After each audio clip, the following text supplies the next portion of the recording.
আসসালামু আলাইকুম গাইস, কেমন আছেন সবাই? আশা করি ভালো আছেন। Welcome to my YouTube channel Yusafir Shanto. তো সবাইকে স্বাগত। তো আজকে ব্লগটা রাস্তা থেকে শুরু করতে হলো, কারণ হচ্ছে বাসা থেকে ব্লগটা শুরু করতে আর কি মনে নেই। সো আজকে যাচ্ছি আমি নারায়ণগঞ্জ 3 গাঁও শ্বশুরবাড়ি। সো অবভিয়াসলি আমার সাথে আমার ফুল ফ্যামিলি আছে। তো ওরা আছে হচ্ছে আমার সামনে নোয়া আছে, ওইখানেই সবাই আছে। তো ওরা আবার গাড়িটা ব্রেক করে রাস্তার মাঝখানে কিছু সদাইপাতি করে নেবে। তো আমি একা একা চিল করতে করতে চলে যাব বলতে ডিরেক্ট বাসায় ঢুকবো না, আমি বাসার সামনেই কোনো একটা রাস্তা দাঁড়াবো, ওয়েট করবো ওদের জন্য। আর রাস্তা তো ওদের সাথে সাথে যাওয়ার চেষ্টা করবো। দেন দেখা যাক কি হয়। এই যে আমার ডান পাশে এটাই হচ্ছে, ওরা এখানেই আছে। সো যাচ্ছি আমরা, আশা করি অনেক এক্সাইটেড হবে।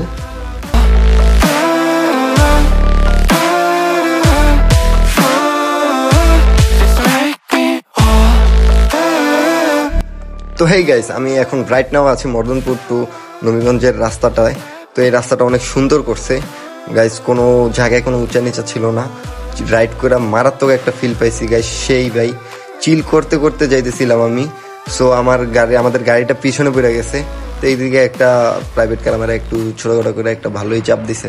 সো আমিও চাপটা মাথায় না নিয়ে নিজের মতো চিল করতে করতে রাইড করতেছিলাম ঠান্ডা মাথায়। দেখেন গাইস আমার স্পিড কিন্তু 40, 50, 60 এইরকম ভাবে যাচ্ছে আর কি। সো প্যারা নাই, জোরে চালায়েন না কেউ, সেফ রাইড দেন, ফাঁকা পাইলে ধুমায় টানেন। সো চিল করতে করতে আমি যাই। তো সামনে গিয়ে আমি দাঁড়াবো, এই যে আমি প্রায় কাছাকাছি চলে আসছি। তো এই মোচরটায় আর কি আমি দাঁড়াবো ওদের জন্য, ওদের গাড়িটা আসলে একসাথেই যাবো আর কি, সবাই একসাথে। সো এখানে কিছুক্ষণ ওয়েট করি। আর গাইজ মাশাল্লাহ আমাদের সূর্য মামার ব্রাইটনেসটা 100 ছিল ওই দিন। সো ওদের জন্য ওয়েট করতে করতে আমার তো অবস্থা 12টা।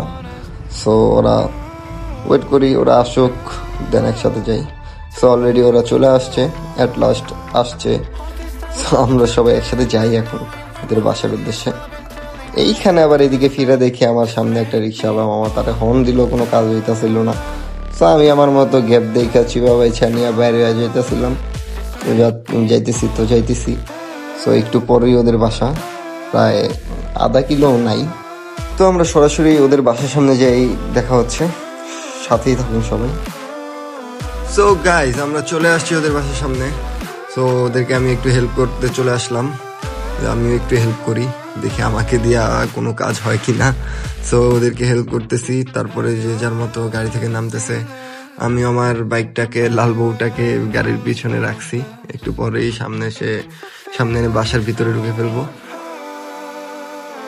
তো এখানে এসে দেখি গেটের উপরে বড় করে এক ওয়েলকাম লেখা, ভিতরে টুকটাক সাজানো হয়েছে। সো এখানে কি হয় জানি না, হয়তো বা গেট ধরবে। সো দেখি কি হয়।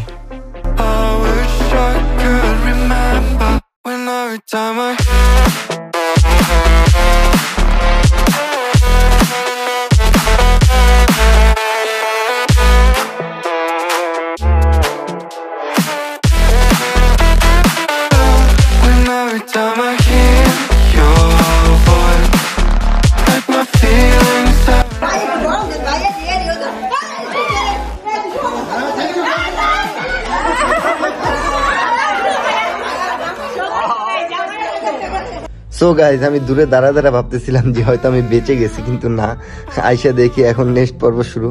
সো যত সংক্ষেপে পারছি ক্লোজ করার চেষ্টা করছি, ফুল ভিডিও না দিলাম।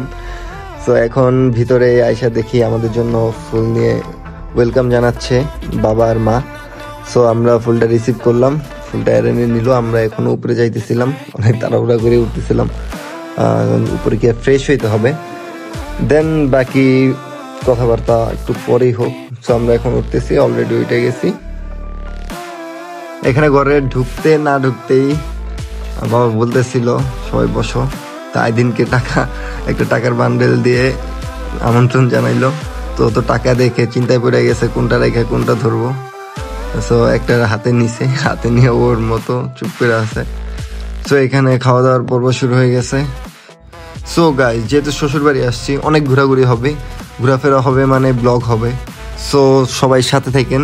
যারা যারা এখনও সাবস্ক্রাইব করেন নাই তারা এখনই ইউসাফির শান্ত ইউটিউব চ্যানেলটাকে সাবস্ক্রাইব করে দেন, হিট দ্য বেল আইকন, যেন প্রতিনিয়ত আপডেটস আপনার কাছে চলে যায়। সো গাইস ভালো থাকবেন, সুস্থ থাকবেন, চ্যানেল সাবস্ক্রাইব করে পাশে থাকবেন। টাটা গাইস, আসসালামু আলাইকুম।